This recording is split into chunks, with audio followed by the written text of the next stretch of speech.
Welcome to another session on banking from Talent Sigma. I am Paresh Chandra Mohanty, faculty, and in today's discussion we will be extending from the last discussion we made that banking means accepting deposits for the purpose of lending and investment.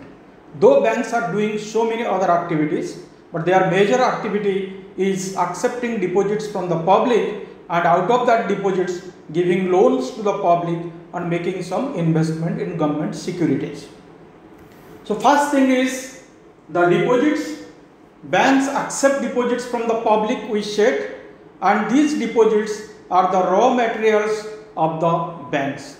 Out of those raw materials they prepare the finished products like giving loans and making investment and making profit out of that. These deposits banks collect from the customers can be grouped into two major segments. One is demand deposits and the other is time or term deposit. What is demand deposit? If a customer has a deposit with the bank and any type of demands and withdrawal, the bank cannot refuse, then this deposit is a demand deposit. Examples: current account and savings bank account. Take the example, you have a savings bank account and in that account you have 50,000 rupees, you need 10,000, you are either going to the bank to withdraw or you are withdrawing from ATM, the bank cannot refuse if you have money in that account. And the other one is current account. Current accounts are usually opened by the business people because in this sort of account monetary transaction is huge, and here the banks allows the number of transaction without any limit. For example, if you have a savings bank account, even if the banks allows you to withdraw anytime, but in a month there is a restriction. Some banks have kept it 5 times. Beyond that you can withdraw, but you have to give a charge to the bank. But in case of current account, there is no limitation on the deposit amount, no limitation on the withdrawal amount, and any time in a day, any number of transactions you can make. That's why savings bank accounts are opened by the household people and salaried class. Current account is opened by the business people. So this taken together is called CASA, current account and savings account. What is the importance? We will discuss also. The second type of deposits are time or term deposit. You can call either. It is a time deposit because this deposit is taken by the bank for a specific period or term. Say for example, Rajesh has come to the bank with an amount of 1 lakh rupees. He wants to deposit the money in a fixed deposit account for 1 year. So this 1 year is the term. Rajesh is making a contract with the bank. I will keep this money with you for 1 year and I am not going to take it within that period. And there is a fixed amount of interest also. In this group, time or term deposit, there are two types of deposit. One is fixed deposit and the other is recurring deposit. Fixed deposit example I have already given. Now come to the recurring deposit. Recurring means reoccurring. Suppose you don't have much money and you want to have a saving of 1,000 rupees every month, then you are making a contract with the bank that I will deposit this money for 12 months, that is every month 1,000 rupees, and at the end of completion of 12 months I will be taking this money along with the interest contract I have made with the bank. For example, every month you are depositing 1,000 rupees for 12 months, rate of interest is 7%. In the end of the term, that is 12 months, bank has to pay you 12,000 rupees plus 7% rate of interest. So these are the deposits. Generally, you can ask a question, sir, why so many types of bank accounts are there? 15 types, 17 types. These are the original deposit. Banks can make a mixture, taking some picture of savings account and some picture of fixed account, make another account, give a new name. But bank deposit are only demand and time. Within demand, 2 deposits, current and savings. Within time, it is fixed and active. So what this money banks are doing with? We said in the beginning, if an organization or financial organization is taking money from the public for the purpose of lending and investment, then only it is a bank.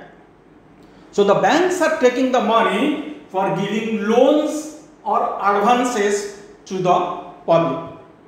In banking segment, the bankers use the term, the department is deposit and credit. Within this credit portfolio, they have loans and advances. Have a bit of concentration here. Many people loosely use the loan for all sorts of credit portfolio, but here is a difference. First, what is a loan?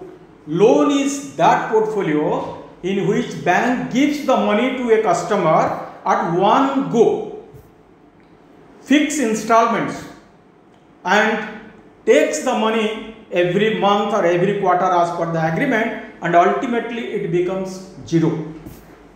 Let me explain. Suppose Ajit wants to purchase a motorcycle. He takes a loan from the bank 1 lakh, agrees that in 36 monthly installment I will repay it with 10% rate of interest. Then the bank fixed his installments. The installment is called EMI, equated monthly installment. So every month Ajit will be paying, and after 36 months, if he is paying regularly, the balance becomes zero. So that is a loan which we call term loan. Usually this loan is given for a longer period, 12 months and above. The other type of loans which the bank is giving, they are not called loans, they are called advances. Why it is advances? Advances because this is given for a shorter period for a specific work, usually within 1 year. Within that, let us segment. The first one is cash credit. You look at the term. It is credit, a loan, and it is in cash form. In short, people use it CC. I have a CC account. So why this is given? Say for example, a person or an industrialist has taken a loan for the rice mill. He has purchased the land and constructed the factory there, which is his housing loan. He has purchased machinery, which is a loan. There the installment is fixed. He has to pay it on the regular intervals. But for the running the industry, this industrialist needs day-to-day expenses. That is purchasing the raw materials and paying them, giving the salary of the staffs, giving electricity bill. So for that, banks also give a loan which we call advances, and it is called cash credit, that it will be running like a current account. Whenever the industrialist needs money to purchase raw materials or to pay the salary or electricity bill, it can withdraw money from this account. And whenever the finished goods are sold, he has to deposit back the money. So the account will be running like this. It will be increasing when the person is withdrawing, it will be decreasing when he is depositing back. And on the final product of every day, interest rates are calculated. The second type of advances are overdraft. You mark the word overdraft. These loans are given on current accounts. A business concern or a person has a current account. He has 2 lakh rupees deposit there, but because of some circumstances he needs 3 lakhs rupees. He goes to the bank manager and take the permission. If the customer is a good customer, the bank will allow him to overdraw from the account. So in a current account, if the amount is overdrawn, in this case 1 lakh is overdrawn because he needs 3 lakh. He had 2 lakh rupees deposit, 1 lakh extra he wants. That 1 lakh is the overdrawn amount, and the customer has to pay fixed rate of interest on that overdrawn amount. The third one is bill financing. This is a bit complicated, so please concentrate here. What is a bill or bill of exchange? In Negotiable Instrument Act in India, there are three instruments which are called negotiable instrument: promissory note, bill of exchange, and check. Out of that, this bill of exchange is an instrument which is drawn by the seller on the buyer or by the creditor over the debtor. I am giving an example for better explanation. Suppose a business person, that is Kala Mandir, is sitting in Bhubaneswar and it is purchasing the jeans pants from a company from Bombay. So what will happen? The Bombay company will take the order and send those jeans either through rail or through the trucks and draw a bill that you so and so, you have taken this amount of jeans from me, suppose 10 lakhs, and you have to pay it immediately to me. If the Bombay party or the seller is keeping a condition to pay the money immediately after the articles are reaching, so this is called a demand bill. Demand means whenever the seller is demanding, buyer has to pay the money. But usually in business transactions, the sellers give some time period to the buyer to sell the products and repay their money. Everywhere you have seen, you will see, if you are going to a grocery shop, you will find a van is coming, it is giving the milk, then going away. Immediately it is not taking the money. Maybe 7 days is given to the shopkeeper to sell it and repay. So in this case, that if the seller from Bombay giving 1 month, 2 months, 15 days, any time giving, so that is called a usance bill. So what is bill financing? Now the seller from Bombay will deposit this bill of exchange with its own bank in Bombay, and that bank will send that bill to the banker of Kala Mandir in Bhubaneswar. Kala Mandir person will deposit the money and take the articles, and this money will go to the account of the seller in Bombay. In case of usance bill, what will happen? Because there is a 30 days usance, then articles will be given to Kala Mandir. Kala Mandir will be selling, and after 30 days it will depositing money. Now you take the position of the seller. Seller has given 10 lakh worth articles and his 10 lakh is blocked for 30 days. So it can go to its bank and say, please give me some advance against it. When Kala Mandir sends the money, you adjust your money and rest you give to me. So this is called bill financing. Against that bill, which is a genuine trade transaction, the banks can give the loan. In India, maximum loans also are given in this trade financing. But bankers use a term. It's very interesting. If it is a demand bill, the banker in its record will keep bills are purchased. If it is an usance bill, the banker will keep a record against bills are discounted. I think it is clear. So demand bills are purchased, usance bills are discounted. Now let us come to the next part of the things. This credit and deposit portfolio, which is the largest portfolio in case of a bank, is also called CD ratio. C means credit, D means deposit ratio. That means a bank, out of its total deposit, what percentage of loan it is giving. Say for example, a bank's deposit portfolio is 100 crores.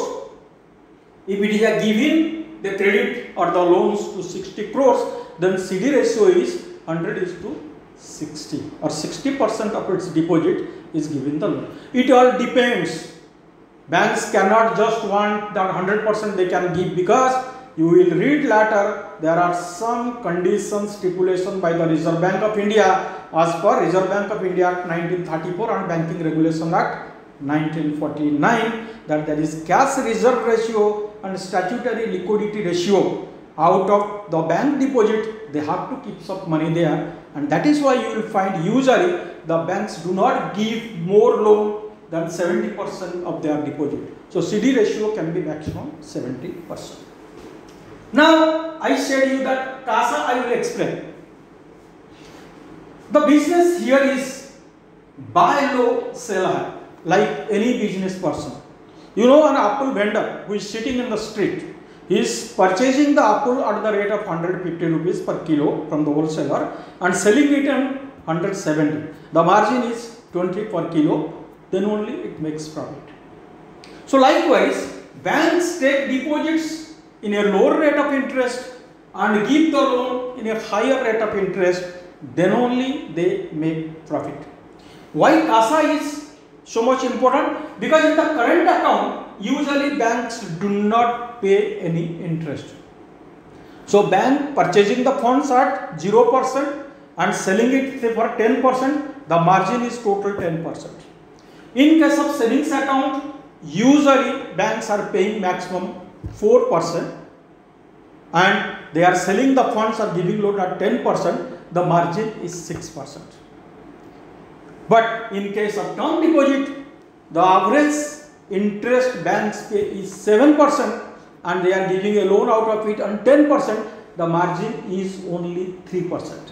That is where CASA, if a bank has more CASA, it makes more profit. When I was a bank manager, I have seen my authorities were giving me a target, just not deposit and loan, also the portion of CASA. Based on that, your promotion was fixed, because banks make more profit out of CASA. And this adjustment is called also asset liability management. We have studied that loans are assets, deposits are liability, and if they are managing it properly, that means they are purchasing the funds in the lower rate and giving the loan in a higher rate of interest, then only that bank is making more profit. So in today's class, we stop here, and in the next class, we will be extending to another chapter. Thank you for the patient listening. Have a nice day.